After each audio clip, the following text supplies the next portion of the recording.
Dan saat kafilah telah dekat dengan Palestina, Nabi Yakub memperoleh firasat bahwa pertemuan dengan Yusuf, putra kesayangannya, sudah sangat dekat. Firasat itu diperolehnya sewaktu ia berkholwat seorang diri di mihrab tempat ibadahnya bermunajat kepada Allah. Saat berzikir dan bersujud seraya menangis, tiba-tiba suara tangisnya berbalik menjadi gelak tawa. Air matanya berhenti bercucuran dan keluarlah ia dari mihrabnya sambil berteriak, "Aku telah mencium bau tubuh Yusuf. Aku yakin bahwa aku akan menemuinya dalam waktu dekat. Ini bukan khayalan dan bukan pula bawaan kelemahan ingatan yang selalu kalian tuduhkan kepadaku." Beberapa saat kemudian, berhentilah kafilah di depan pintu rumah dan turunlah putra-putra Yakub dari atas unta masing-masing. Beramai-ramai masuk ke dalam rumah dan memeluk ayah mereka sambil mengusapkan baju Yusuf kepada kedua matanya. Maka seketika itu juga teranglah kedua mata Yakub dan dapat melihat kembali wajah putra-putranya.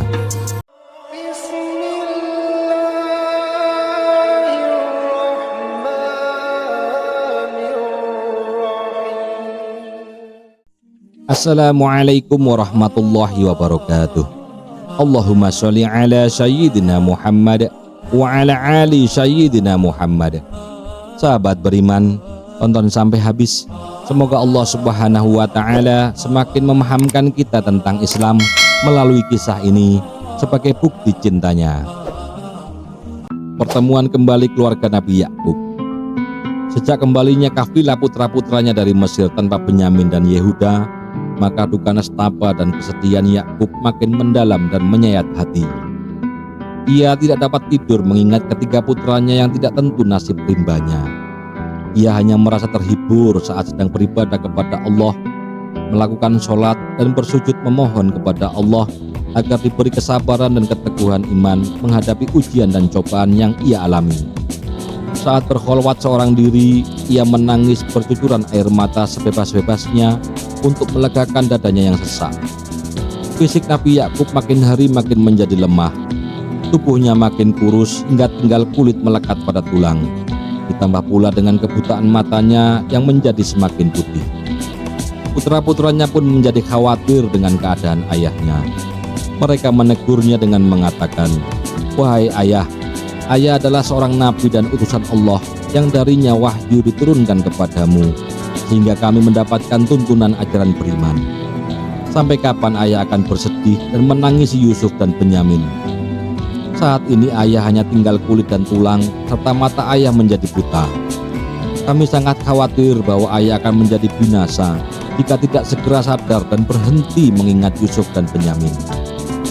Nabi Yakub menjawab teguran putra-putranya itu, "Kata-kata teguranmu bahkan menambah kesedihan hatiku dan bahkan membangkitkan kembali kenangan-kenanganku pada masa yang lalu di mana semua anak-anakku berkumpul di depan mataku. Aku berkeyakinan bahwa Yusuf masih hidup, dan suara hatiku membisikkan keyakinan itu. Namun di mana ia berada dan nasib apa yang ia alami, hanya Allah lah yang mengetahuinya. Apabila kamu benar-benar sayang kepadaku dan ingin menghilangkan kesedihanku, pergilah kalian merantau mencari jejak Yusuf dan berusahalah sampai menemukannya. Setidak-tidaknya mendapatkan keterangan di mana ia berada sekarang, dan jangan sesekali berputus asa, karena hanya orang-orang kafirlah yang berputus asa dari rahmat Allah." Mereka akhirnya berunding dan berencana untuk mencari Yusuf sambil membeli gandum kembali dan bahan makanan yang lain ke Mesir. Maka berangkatlah kafilah putra-putra Yakub ke Mesir untuk ketiga kalinya. Setelah tiba di Mesir, mereka menghadap kembali wakil raja Mesir yang berkuasa. Berkatalah juru bicara mereka, "Wahai Tuan Paduka, keadaan hidup yang sukar di negeri kami yang disebabkan oleh krisis bahan makanan belum teratasi. Memaksa kami datang kembali untuk ketiga kalinya, mengharapkan bantuan dari Tuan Paduka. Kedatangan kami kali ini juga untuk mengulang permohonan kami kepada Tuan Paduka, untuk kiranya adik bungsu kami Benyamin dilepaskan, untuk dibawa kembali kepada ayah kami yang sudah buta dan sakit-sakitan. Kami sangat mengharapkan kebijaksanaan Tuan Paduka agar mengabulkan permohonan kami ini. Dengan begitu akan mengurangi penderitaan ayah kami yang sudah tua."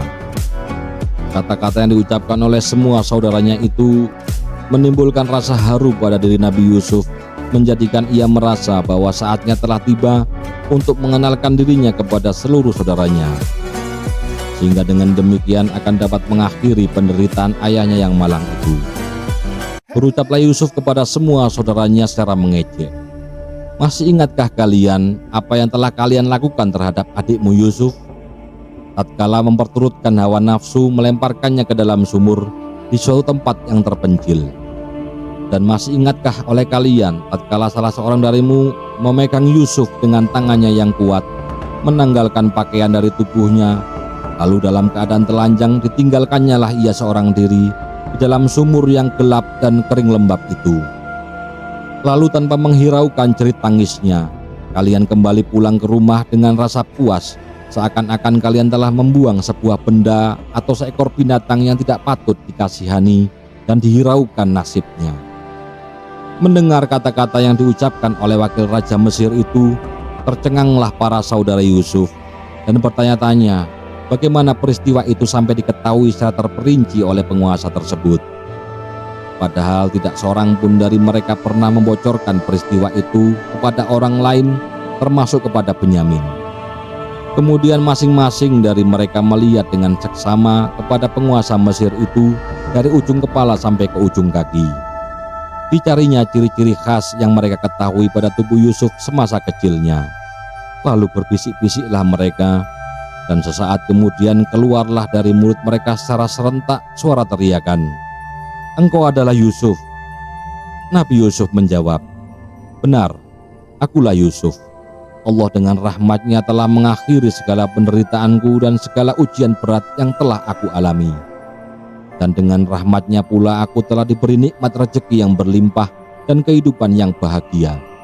Demikianlah barang siapa yang bersabar, bertakwa serta bertawakal tidaklah akan luput dari pahala dan ganjarannya." Setelah mendengar pengakuan Yusuf, berubahlah wajah mereka menjadi pucat. Terbayang di depan mata mereka apa yang mereka perbuat terhadap diri adik mereka Yusuf di masa lalu, yang saat ini telah berada di depan mereka sebagai wakil Raja Mesir yang berkuasa penuh. Mereka gelisah, tidak dapat membayangkan pembalasan apa yang akan mereka terima dari Yusuf atas dosa mereka itu. Berkatalah saudara-saudara Yusuf dengan nada yang rendah, "Sesungguhnya kami telah berdosa terhadap dirimu dan bertindak kejam mengikuti bisikan setan ketika kami melemparkan kamu ke dalam sumur itu. Kami sangat menyesal yang mengakibatkan penderitaan bagimu dan bagi ayah kami. Akan tetapi kini engkau adalah seorang penguasa atas rahmat Allah, dan sebagai ganti penderitaan yang disebabkan oleh perbuatan kami yang kejam terhadap dirimu, maka terserah kepadamu untuk tindakan balasan yang akan engkau berikan kepada kami." Kemudian berucaplah Nabi Yusuf menenteramkan hati semua saudaranya yang sedang ketakutan. Tidak ada manfaatnya menyesalkan apa yang telah terjadi dan mengungkit kejadian-kejadian yang telah lalu. Cukuplah sudah bila itu semua menjadi pelajaran bahwa mengikuti hawa nafsu dan bisikan setan senantiasa akan membawa penderitaan dan mengakibatkan kebinasaan pelakunya baik di dunia maupun di akhirat. Mudah-mudahan Allah mengampuni segala dosa kalian, karena Dialah yang Maha Pengasih dan Maha Pengampun. Pergilah kalian sekarang juga, kembali kepada ayah dengan membawa bajuku ini. Usapkanlah baju itu kepada kedua matanya. Insya Allah ayah akan bisa melihat kembali. Kemudian bawalah ia bersama kalian ke sini secepatnya." Maka bertolaklah kafilah putra-putra Yakub dengan diliputi rasa haru bercampur kegembiraan, kembali menuju ke Palestina membawa berita gembira bagi ayah mereka yang sedang menanti hasil usaha pencarian Yusuf. Dan saat kafilah telah dekat dengan Palestina, Nabi Yakub memperoleh firasat bahwa pertemuan dengan Yusuf, putra kesayangannya, sudah sangat dekat. Firasat itu diperolehnya sewaktu ia berkholwat seorang diri di mihrab tempat ibadahnya bermunajat kepada Allah. Saat berzikir dan bersujud seraya menangis, tiba-tiba suara tangisnya berbalik menjadi gelak tawa. Air matanya berhenti bercucuran dan keluarlah ia dari mihrabnya sambil berteriak, "Aku telah mencium bau tubuh Yusuf. Aku yakin bahwa aku akan menemuinya dalam waktu dekat. Ini bukan khayalan, dan bukan pula bawaan kelemahan ingatan yang selalu kalian tuduhkan kepadaku." Beberapa saat kemudian berhentilah kafilah di depan pintu rumah, dan turunlah putra-putra Yakub dari atas unta masing-masing. Beramai-ramai masuk ke dalam rumah dan memeluk ayah mereka sambil mengusapkan baju Yusuf kepada kedua matanya. Maka seketika itu juga teranglah kedua mata Yakub dan dapat melihat kembali wajah putra-putranya. Kemudian dengan wajah bahagia Nabi Yakub mendengar kisah perjalanan putra-putranya dan bagaimana mereka telah menemukan kembali Yusuf bersama adiknya Benyamin. Disampaikan pula kepada Nabi Yakub tentang permintaan Yusuf agar seluruh keluarga berhijrah ke Mesir dan bersatu kembali dengan Yusuf di istananya. Maka berkemaslah Nabi Yakub dan berangkatlah mereka berhijrah ke Mesir.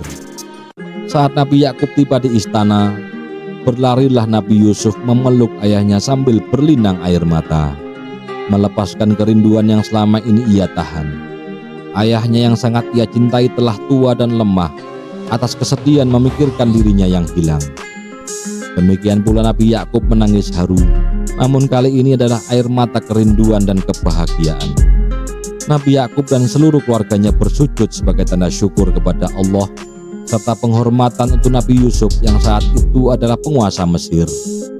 Melihat itu, Nabi Yusuf kemudian mengangkat ayah dan ibu tirinya yang juga saudara kandung ibunya ke atas singgasana seraya berkata, "Wahai ayahku, inilah dia takwil mimpiku yang dahulu itu telah menjadi kenyataan. Semua atas rahmat dan karunia dari Allah Subhanahu wa Ta'ala kepadaku yang telah mengangkatku dari dalam sumur, mengeluarkan aku dari penjara, dan mempertemukan kami semua setelah setan merusak hubungan persaudaraan antara aku dan saudara-saudaraku yang lain. Sesungguhnya Allah Maha Kuasa atas apa yang Dia kehendaki, dan sesungguhnya Dialah yang Maha Mengetahui lagi Maha Bijaksana." Kemudian Yusuf mengangkat kedua tangannya dan berdoa, "Ya Allah, Engkau telah menganugerahkan kepadaku sebagian kerajaan dan mengajarkan kepadaku pengetahuan serta kepandaian mentakwil mimpi. Ya Allah, Tuhan pencipta langit dan bumi, Engkaulah pelindungku di dunia dan di akhirat. Wafatkanlah aku dalam keadaan iman dan Islam, serta masukkanlah aku ke dalam golongan orang-orang yang soleh." Sahabat beriman, dengan demikian berakhirlah kisah Nabi Yusuf. Betapa kuatnya Nabi Yusuf memegang teguh keimanan dan ketakwaannya kepada Allah Subhanahu wa Ta'ala dalam menghadapi berbagai ujian yang berat dan menggoda, sehingga Allah Subhanahu wa Ta'ala membalas semua kesabarannya dengan menganugerahkan ia sebagai nabi dan rasul, istri yang cantik dan anak-anak yang solih, harta dan kemuliaan, serta berkumpul kembali dengan seluruh keluarganya dalam keadaan bahagia. Semoga dengan kisah ini kita dapat mengambil hikmahnya untuk berusaha bersabar dan senantiasa taat menghadapi semua ujian yang diberikan oleh Allah Subhanahu wa Ta'ala, sehingga Allah membalas kita dengan kebahagiaan di dunia pada waktunya, lebih-lebih memberi kita kebahagiaan di akhirat kelak. Amin ya rabbal alamin. Wallahu a'lam bishawab. Wa sallallahu ala sayyidina Muhammad wa ala ali sayyidina Muhammad. Wassalamualaikum warahmatullahi wabarakatuh.